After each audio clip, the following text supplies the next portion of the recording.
Welcome, KD Custom Woodworking, Custom Concrete Incorporated. I'm Kevin Dunphy, and today we're going to do a 2-for-1. I'm going to do a review on this little baby. Oh, get a little grunt there, when I pick it up. This thing, anybody who's done holes in any large holes knows the pain when these things let go. They can come around and slap you, and also it's very hard on the body holding it when you get through. Sometimes what happens is the wood swells up a bit and you just start binding on the side here, and the cutter's going through, and it can come least when you expect it. I know this is overkill. I'm making holes for these mini pot lights for the island I showed last week, and I'm going to show this going in. And I found a board here. There's a little clear coat on it. It's pretty decent, a little bit of scrap. I just made a little template. I'm going to pre-drill. I can get 3, 6, I can do 9 of these, which is nice. I like doing 9 only because if you make a mistake, I need 8. And these are going to have the holes. They'll go up like this. I'll put the sides here. And I'm going to show you another tool, which is kind of cool too. We're finally getting our tools replaced. So I'm kind of like a little kid, because I'm going to be honest with you. I love new tools, and I love new tools that make things work faster, especially if you're by yourself in the shop. I know you're not going to buy this for the woodworking in the shop. Yeah, I'm going to do it. You know, you have your drill press. But when I tell you the price of this thing, I was surprised it was very inexpensive compared to the price of these drills. You know, you'd be blown away. Like, look at this compared to this. You know, you want to do hole saws? If you're there holding it? No, I want this thing. So let's see how this works. You can see here, I'm pre-drilling because sometimes when you try to line up the hole saw and you get in there, it's a little, you can waver, and you don't want to waver. I'm just clamping it in. I have a spoiler board under there, so it won't really hurt the bench top. I use that tool only because I just had it. It's a new tool. Man, does it work great. It has a lot of power pushing down. It feels weird that it's angled like that, but I bought it because I do a lot of renovations, and I have it. And my drill press is tied up to do holes for cabinets. I have one fitted here. Here's the spotlight. Like, I have enough room in there that, you know, I'm not so tight it's going to breathe. This is just dissipate the heat. I've used them before. They don't get hot at all. So I'm in here. I'm going to come around to see. It actually worked out really well.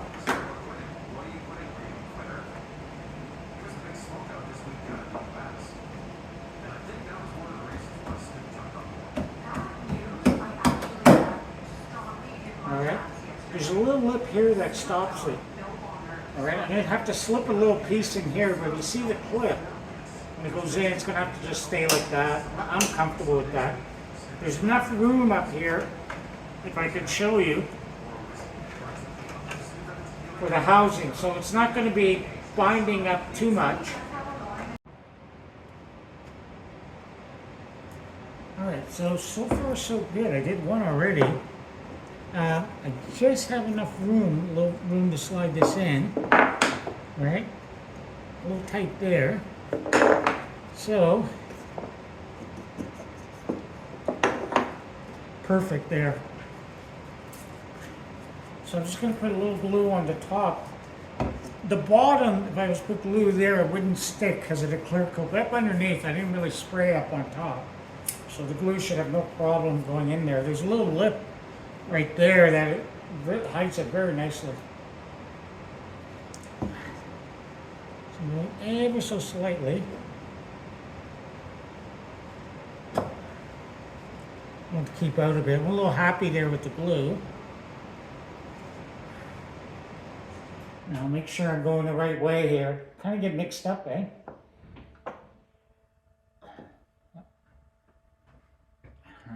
Now, I'm good with the top.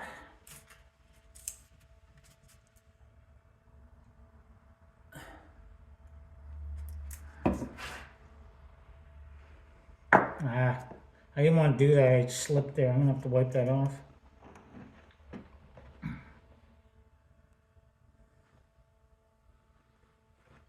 Okay, double check here. The wiring in the back worked out really well. If you can see, I'm right on top of the panel, so if I push that in tight with the cabinets, I won't have any issue with the wiring.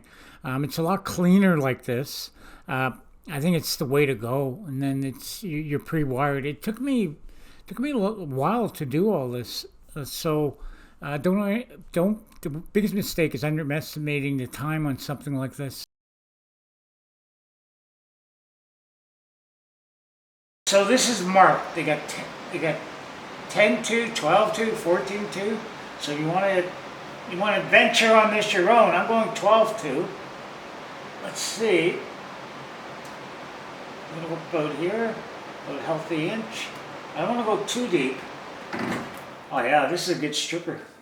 So just go up to the second one, squeeze, and then cut nice the first one. All right. These make it easy, but some people curse them that they come out easy. The wire is stiff because I'm using 12-2. It could pop out. It pops out, it pops out. All right. Now, white is my neutral. According to the instructions, blue is their neutral, but there's no ground to this. It's, I guess, grounding out in neutral. I will daisy chain my ground. I do have the option of taking this ground, you know, to have a complete circuit. You could put in the plug here, but would that do anything? I'd be curious to see from somebody in comments below, or, you know, is it a good idea? All right, so let's go. Make sure you don't make a mistake on this part, eh? Because if you do, you're going to short out your line. Now, before I do it, I just want to take one more look. So it goes up here. I don't even think you have to push it down. Just kind of go like this. I got a little bit showing there, right? I'm gonna try the black one here. Black is red. Yeah, they don't go in very. Oh, look at that, eh? What a fat piece of shit. Okay, did I say that? What it is, it's like a two-way here, right? It's designed to slip in. So I'm not feeling it with this, right? So the hell with that. I'm gonna go up here. What takes?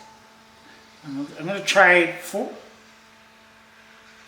18-2 right at the top here. See if this thing can strip it.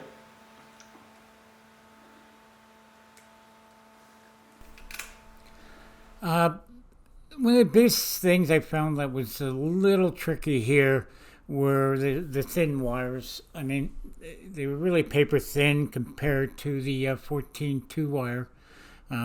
So I used the Moretz because I've heard other complaints with those clip-ons, and I didn't want any of that wiring coming undone on the final install.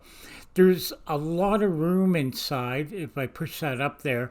I'm not really worried about the heat, and I do have about 3 inches of concrete going on top, so I mean it's not really an issue because they do recommend a steel box for the little housing. And I couldn't put an electrical box there and have excess. The only other way would be doing it the other side. But think about it when you're installing these inside a cabinet. Try to, you know, leave a little housing there that you can reach in and then put it there. But the 2 1/4 inch hole after is really hard to work with. Once you get going with it, it's not too bad. But like any pot lights, it takes a bit of rhythm. It takes a bit of time to get them in, and you know, careful not like double checking those morettes. Sometimes you give them a little pull, and then then you lose your connection, because if you lose one, you lose all of it. Here, I just testing it. I got 2 more to go. I'm happy. I couldn't be more stoked. I mean, it created a lot of drama. I'm loving it so much. That's what I want. I wouldn't want really task lighting, just when you come down late at night and you see that. That's going to be a fantastic effect. All right, please subscribe. I know I keep asking each time. We're growing leaps and bounds. Remember, all these videos are connected because we're showing how the renovation of the house. So you're thinking, well, you guys only do renovations, or you do cabinets? No, we're a cabinet shop. We just do our own renovations. Thanks for watching.